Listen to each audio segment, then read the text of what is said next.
Welcome to our channel. Today we how to log into Heroku for app deployment from no-code tools, full guide step by step clearly. Open your preferred web browser. Navigate to the Heroku website by typing www.heroku.com in the address bar. Once the page loads, look for the login button in the upper right corner. Click on the login button. You will be directed to the login page. Enter your registered email address in the designated field. Next, input your password in the password field. If you wish to stay logged in, check the Remember Me box. Once you have filled in your credentials, click on the Login button. If you have enabled two-factor authentication, you will receive a prompt to enter your authentication code. Retrieve the code from your authentication app or SMS. Type the code into the provided field and click Submit.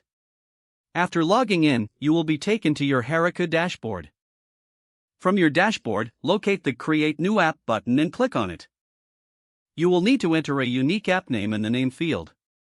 Choose the appropriate region for your app from the drop-down menu. Once you've filled in these details, click Create App and now, navigate to the settings of your new app. Locate the Deploy tab in the App Settings menu. Select the no-code tool you wish to connect to Heroku from the deployment options provided.